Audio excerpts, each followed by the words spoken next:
Hello everyone, Crazy Canuck coming at you from Canada, the Great White North, but not necessarily the coldest place on the planet considering all the cold temperatures that are happening now in the States. Hope you're all staying safe and staying warm. Now you might be wondering what I'm up to now. What's the connection between grain and a food processor? Well, when I started doing plots, you can do a small variety by hand, and I still do some. But I came up with a way to speed up the process a little bit. As the plots get bigger, it becomes more time consuming. So what I did is I took a food processor, I took the blades and I put duct tape on them to blunt them up a little bit. Put that in there. Connect that. Then you just start taking the heads off.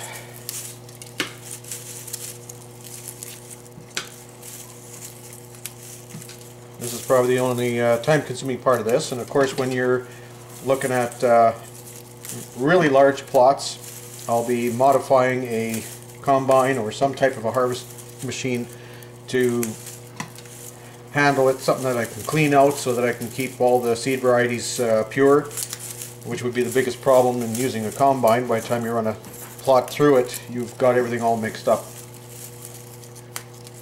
So you do that.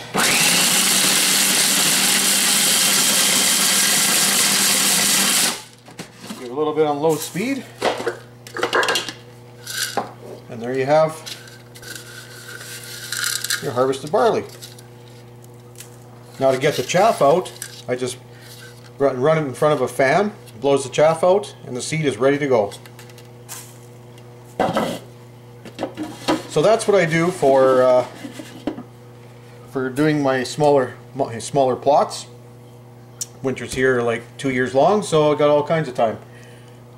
So that's a little trick I use for the harvesting.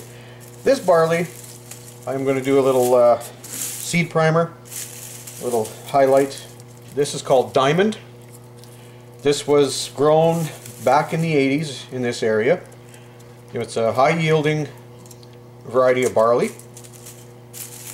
And neighbors of mine, they said, they wondered why they would go away from a barley that yielded really well and did really well in this area.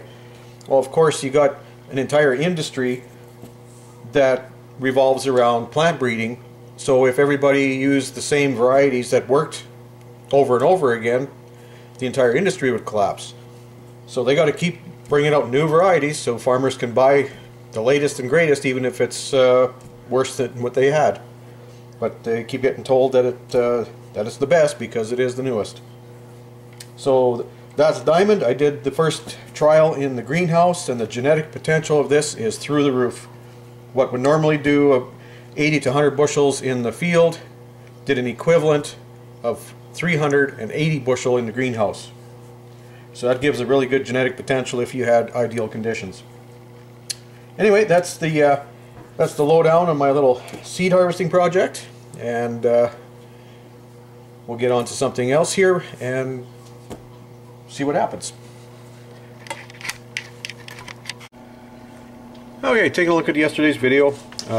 Again, I'm going to touch on a couple things. Susan Lowell put a post on one of my previous videos about the fungus gnats, and she said to soak the bananas to eliminate the eggs. There's a great tip for all of you. Thank you, Susan. And I believe it's this video, Wesley Cameron. This is for you, and I wanted to address this on a video. You think that you can't do anything? Well, you already are doing something by being on this channel and learning with everyone else.